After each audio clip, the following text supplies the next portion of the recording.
સ્વામિનારાયણ હરે. સંવંત 1877ના માગશર સુધી પડવાને દિવસ શ્રીજી મહારાજ ગામ શ્રી લોયા મધ્યે સુરા ખાચરના દરબારમાં રાત્રિને સમયે વિરાજમાન હતા અને ધોળો ખેસ પહેર્યો હતો તથા ધોળી છીંટની ડગલી પહેરી હતી તથા ધોળો ફેંટો માથે બાંધ્યો હતો તથા બીજે ધોળે ફેંટે કરીને બોકાની વાળી હતી ને તે ધોળા ફેંટાનું છોગલું માથે લટકતું હતું ને ચોફાળ ઓઢ્યો હતો ને પોતાના મુખારવિંદની આગળ પરમહંસ તથા દેશ દેશના હરિભક્તની સભા ભરાઈને બેઠી હતી. પછી શ્રીજી મહારાજે પરમહંસ પ્રત્યે પ્રશ્ન પૂછ્યો છે. સત્સંગ થયા પછી દુર્લભમાં દુર્લભ તે શું સાધન માન્યું છે? પછી એ પ્રશ્નનો ઉત્તર પરમહંસ વતે ન થયો ત્યારે શ્રીજી મહારાજે કર્યો છે. એકાંતિકપણું એમાં આવે એ અતિશય દુર્લભ છે. તે એકાંતિકપણું તે શું?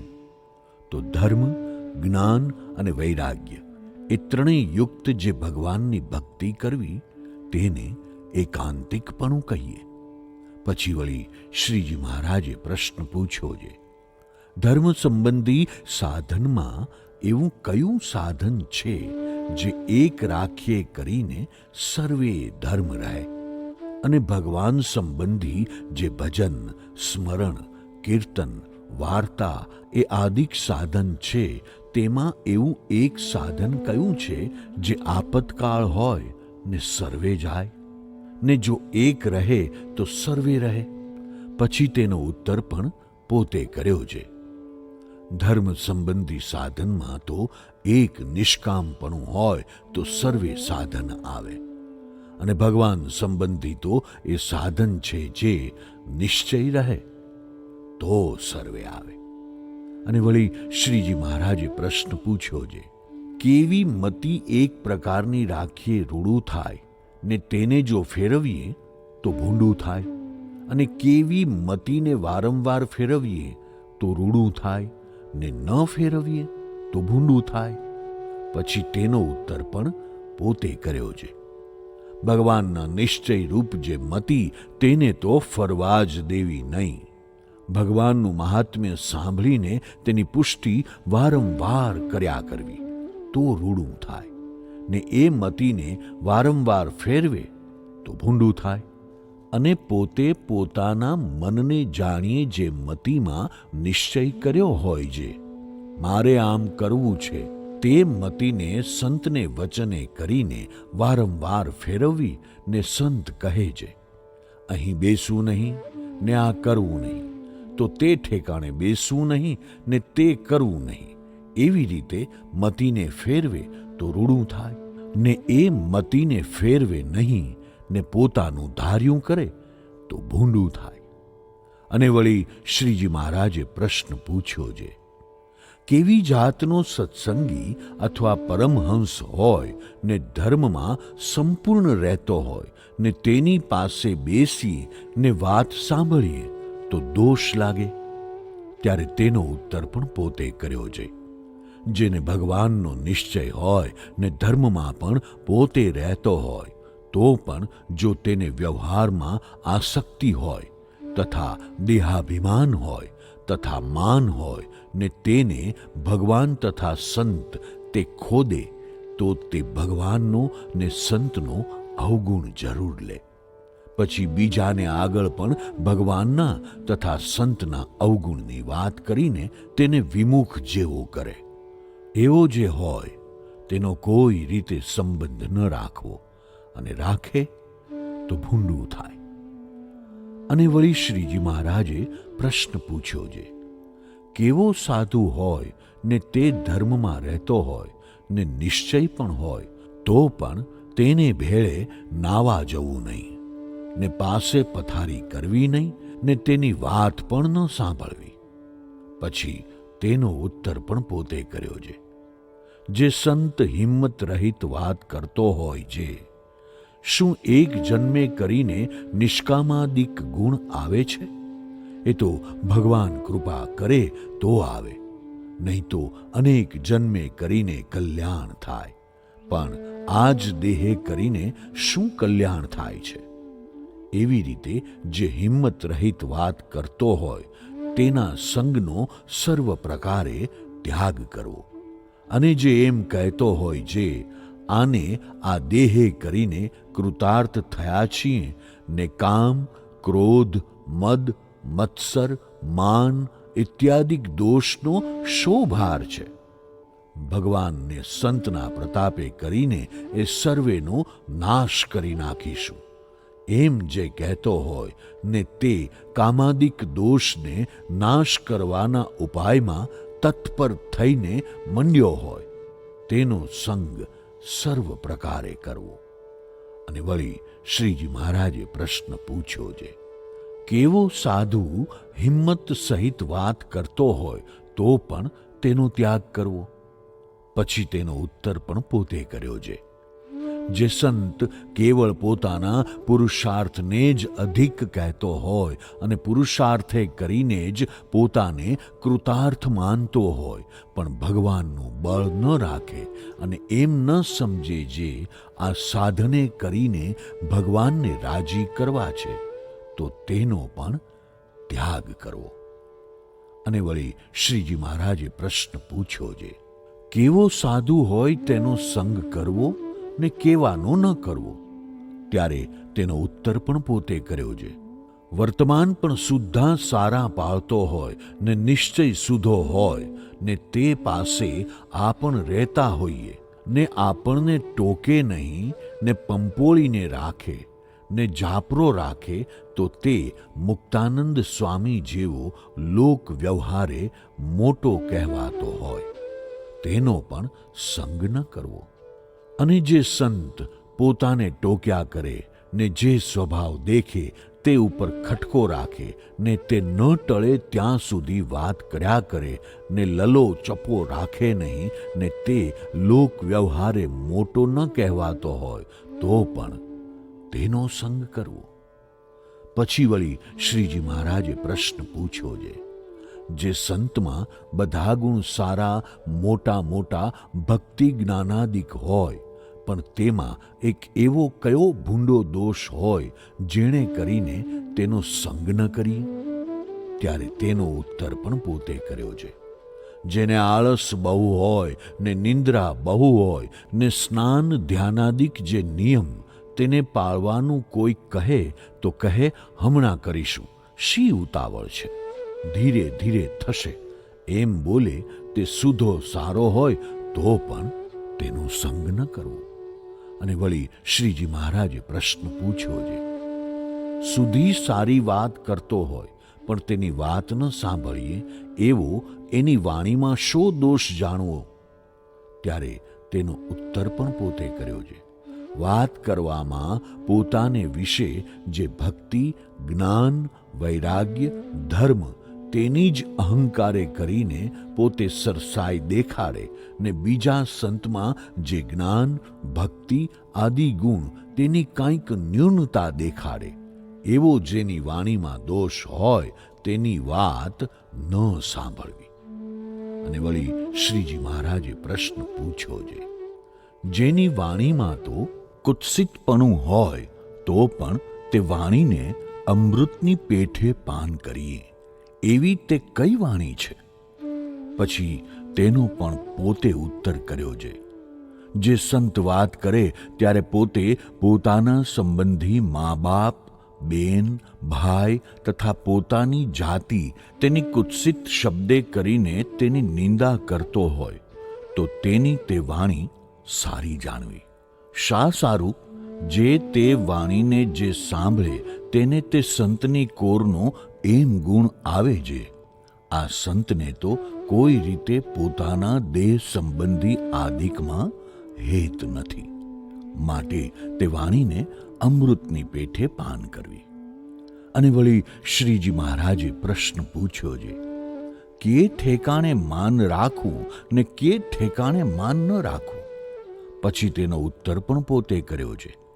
ભગવાનનો દ્રઢ આશ્રિત હોય ને તે જેવો તેવો ગરીબ હરિભક્ત હોય તો પણ તે આગળ માન ન રાખવું, અને જેને સત્સંગ થકી કાંઈક પાછો પગ પડી ગયો હોય તેને આગળ તો માન રાખવું, પણ તેથી દબાઈ જવું નહીં ને પ્રશ્ન ઉત્તરમાં તેના વેણ ઉપર વેણ લાવવું.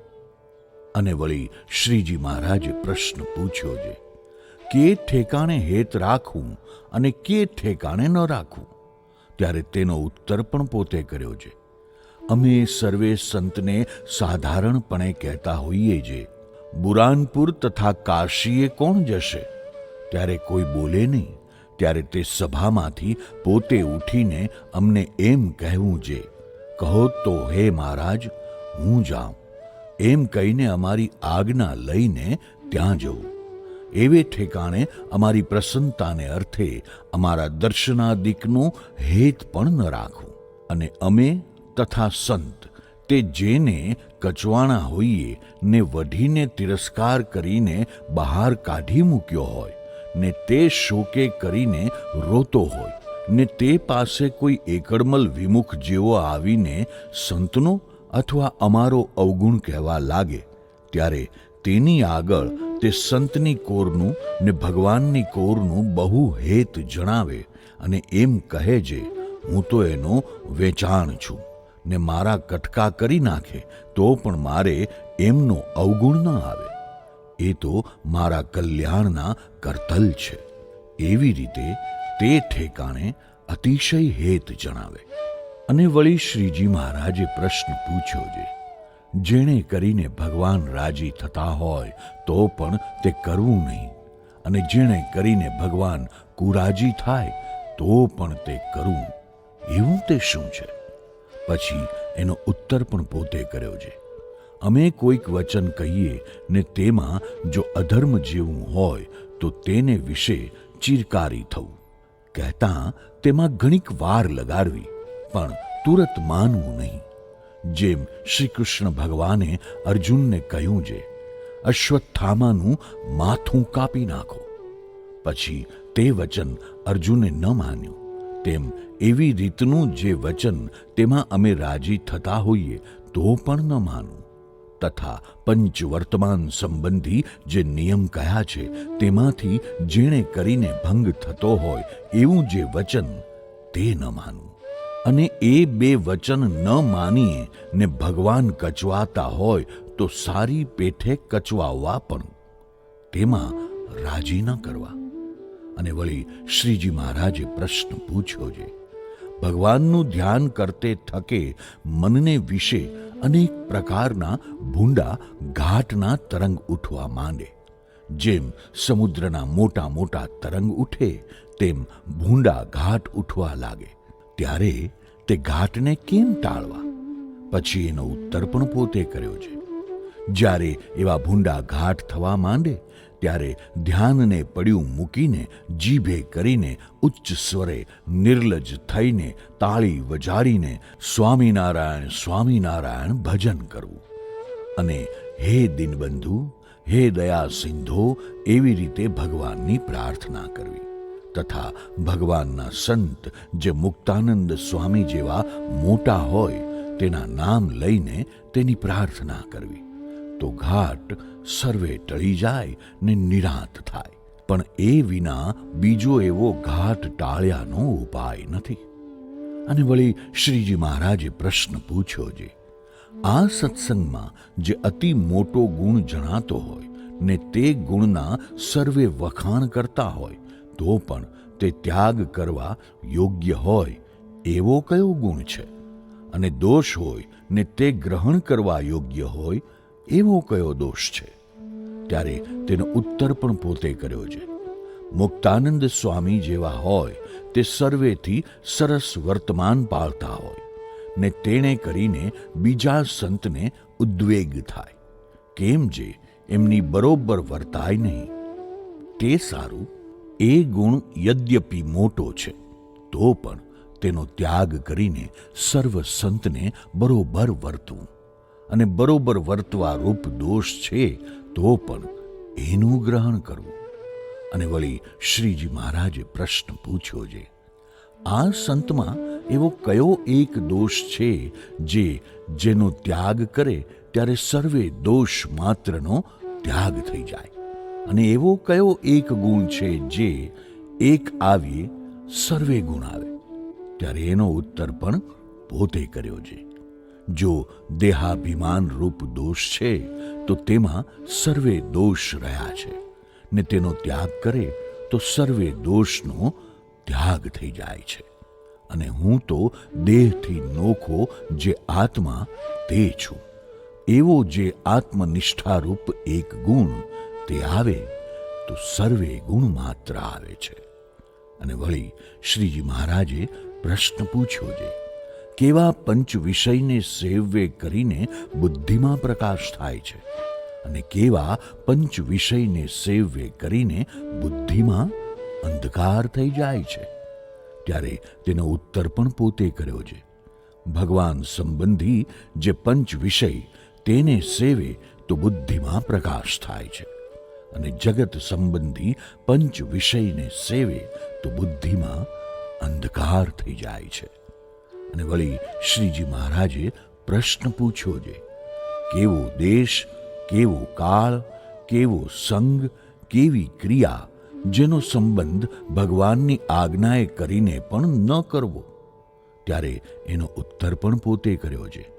જે દેશમાં રહે થકે પોતાના દેહના સંબંધીનો વારંવાર બેઠા ઉઠ્યાનો યોગ થતો હોય તો તે દેશમાં ભગવાનની આજ્ઞાએ કરીને પણ ન રહેવું.